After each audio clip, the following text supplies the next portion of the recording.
This is another one of my reflections, one of my five for the first 5 weeks. The one that I want to reflect on this week is the student-centered versus teacher-centered and how those look in the classroom. Um, I know over the past, 10, 15 years, there's been a bigger push now, more now than ever, to have that student-centered learning versus that teacher-centered learning. One thing I do want to mention, though, is that I think there's a time and place for both teacher-centered and student-centered learning. Um, Teacher-centered learning, when the teacher's in front of the class, speaking to the whole class, or things like that, I do feel like it's one of the better ways to reaching the entire class. Now, is it the best way of engaging the students? No. By any means, it's not the best way of engaging all students. But I do feel like for basic instructions, let's say you're doing a lab in science or you're doing an activity, I think it's a really good way to at least give those directions, give those instructions. And even more than that, if you're doing a bottom-up approach, starting out with those broad topics as a whole group or as a teacher-centered, and then breaking it off into student-centered activities, I definitely think is a good use for teacher-centered things in the classroom.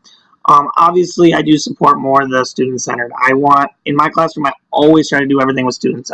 Is that small group discussions? Is that games? Is that activities? I'm specifically a science teacher, so I always try to get my students collaborating, working on an activity, working on a project, something in science where they're discovering. I work at an E-STEM school, so the big push is having the students discover on their own, and not so much me giving them the answers, but me being the facilitator, me guiding the students to the answers. So one of those things I always try to do in my classroom is definitely have that student-centered. The major differences I feel like for me, when I use teacher-centered versus student-centered, is the engagement. I feel like the engagement I have with my students is not even close to as high or as up here as it is when I do have those students. When I'm just talking to the students or I'm doing a presentation even with PowerPoint or Prezi, I don't feel like my students are 100% engaged all the time. But a lot of times I feel like they are 100% or at least 90% engaged when I'm doing those activities where the students are making the discoveries on their own. So that's one of the biggest differences I see, student-centered versus teacher-centered.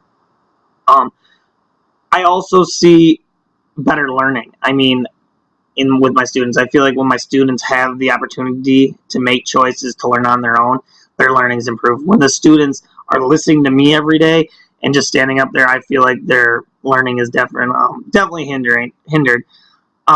Those are some of the differences that I see. Similarities, I mean, of course, there's a lot of similarities, but I mean, if I want it to be student-centered in my classroom, I definitely need to be the facilitator versus the teacher. Thanks.